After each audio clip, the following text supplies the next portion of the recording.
Greetings, welcome to Facts About...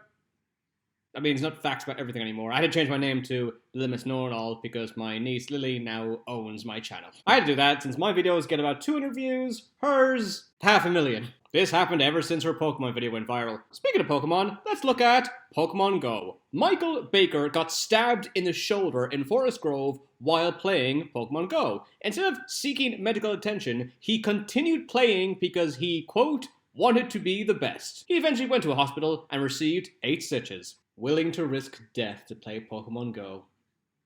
Totally worth it. And that is the first fact about Pokemon Go. Let's dive in.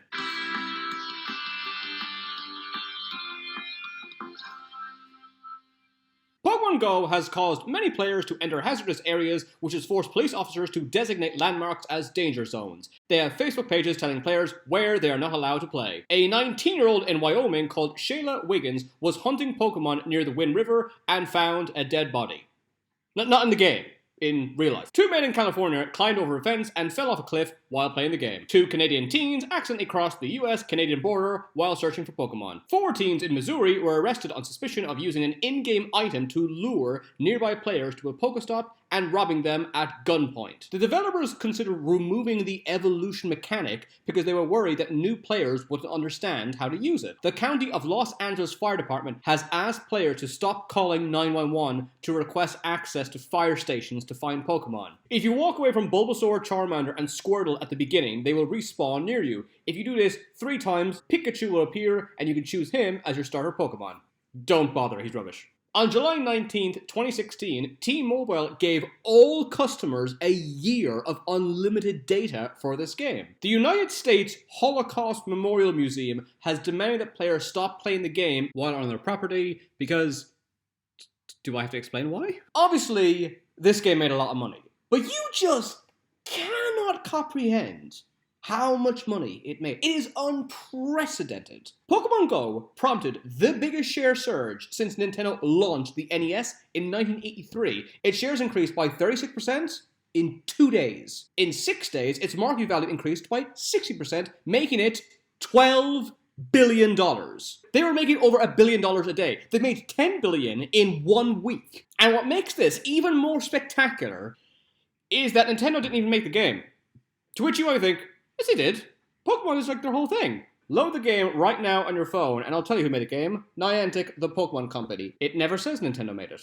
After it became common knowledge that Nintendo did not make the game, their stock plummeted by more than 30%. Some sources say that Nintendo's president at the time, Satoru Iwata, came up with the idea of Pokemon Go. He didn't, but it was one of the last projects he worked on before he died. Although Nintendo did not make the game, the company receives 30% of the game's revenue. You need to walk a certain distance to hatch eggs. Once an egg is hatched, the player will receive the Pokemon within. There are 3 types of eggs: 2 kilometers, 5 kilometers, and 10 kilometers. However, since Americans measure distance in miles, players from the US have been forced to learn the metric system. Google Trends show that the miles to kilometers conversion spiked days after this game came out. While she was running for president, Hillary Clinton made one of her speeches at a Pokestop and encouraged players to search for Pokemon. When the game launched, only 6 Pokemon were missing from the original roster: Articuno, Zapdos, Moltres, Mewtwo, Mew, and Ditto. The game was created by Niantic. Before Pokemon Go, their most popular game was Ingress, which was downloaded 1 million times over 4 years. By comparison, Pokemon Go had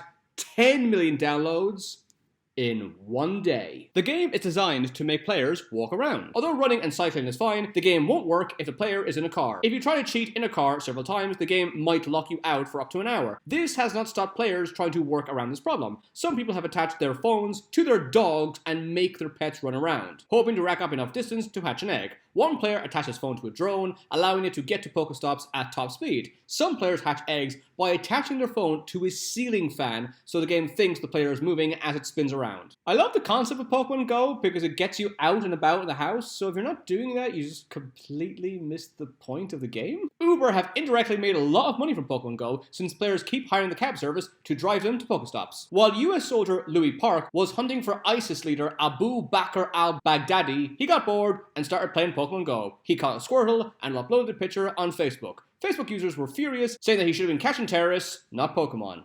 I would make a joke about that, but he should have really been catching terrorists. Monica Lewinsky and Stephen Colbert are fans of the game. Evan Scribner's girlfriend found out he was cheating on her when she saw he'd been visiting his ex by looking at the map on Pokemon Go. You can do that? Delete forever mode. Yep, okay. The Westboro Baptist Church has been registered as a gym in the game. The Westboro Baptist Church is infamous for its members picketing with signs that are hostile to non-believers and members of the LGBTQ community. The gym was taken over by a pro-LGBTQ Clefairy called Love is Love to spite the bigoted church. When the church demanded that this Pokemon be removed, the gym was then taken over by the demonic-looking Pokemon Magmar. And just to really annoy the church, Magmar's name was Satan, and his combat power, 666. A man from Massachusetts called Boone Sheridan lives in a house that used to be a church. However, Google never updated its map around his area, so his home still registers as a church. Since churches are very common gyms in the game, he keeps being pestered by players showing up at his house. There is only one city in South Korea where the game is available. This is because North Korea sees any GPS technology as a potential weapon, so South Koreans cannot risk playing the game near the country. My brother lived in South Korea when this game came out. I had to explain to him the concept of the game. He was terribly confused. Peg Patterson Park in Sydney, Australia became a popular spot for players since it had several Pokestops. As the park's reputation became well known, it would attract at least 300 players at a time. Residents in the area got frustrated because they couldn't sleep with the constant chatter coming from the park. As a result, they hurled water bombs at the players. The situation got so out of hand, the players had to force the players to go home. Some real estate agents, such as Jay Glazer, used the proximity of Pokestops to sell houses to their clients. The Prime Minister of Norway, Erna Solberg, was playing Pokemon Go during a debate in Parliament. She got in a lot of trouble. Now, this game came out a few years ago, so you're probably thinking, yeah, it was super popular then, but it's not as popular now. And that is true, but it still makes, on average, $2.2 million every day. And the final fact is, Pokemon Go was created as a joke. In 2014, Google created a Pokemon publicity stunt on April Fool's Day. When Nintendo saw how excited fans were for this non-existent game, they decided to make it a reality. It's probably the most lucrative April Fool's joke in history. Thanks for watching, don't forget to subscribe. Please let me know if you want me to do facts about any other video game, and I'll upload it as soon as possible.